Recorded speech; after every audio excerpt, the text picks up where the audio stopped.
தென்றல் வந்து என்னை தொடும்ல டானா பண்ணிட்டு இருந்தேன். ஆ. ஸோ அதுக்கு அடுத்தது தான் எனக்கு பாண்டியன் ஸ்டோர் வந்துச்சு. ஓகே. எனக்கு அதுல அப்படியே ஆப்போசிட் கேரக்டர். அதுல பயங்கர வில்லி, இதுல பயங்கர காமெடி.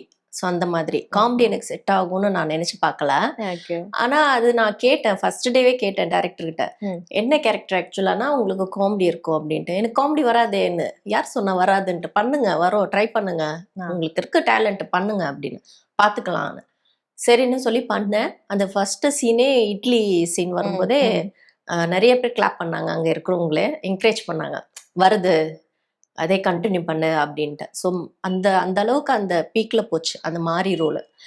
ஆனா சில பல காரணத்தால இந்த ரீசன்ட் டைம்ல இஷ்யூஸ் வந்துச்சு இல்லையா, ஸோ அப்போ ரொம்ப ப்ரெஷர் ஆயிட்டேன். பாண்டியன் ஸ்டோர் மாசம் மாசம் எனக்கு 2 நாள் வரும், ஓகே. டேட் இல்லை 3 நாள் வரும். பட் வந்துச்சுன்னா என்னுடைய கேரக்டர் நல்லா நல்லா இருக்கும், அந்த ப்ளே இருக்கும். ஓகே. அது சும்மா சொல்லக்கூடாது, அந்த ஃபேமிலியில எனக்கு தான் ப்ளே இருக்கும், நல்லா இம்பார்ட்டன்ட் இருக்கும்.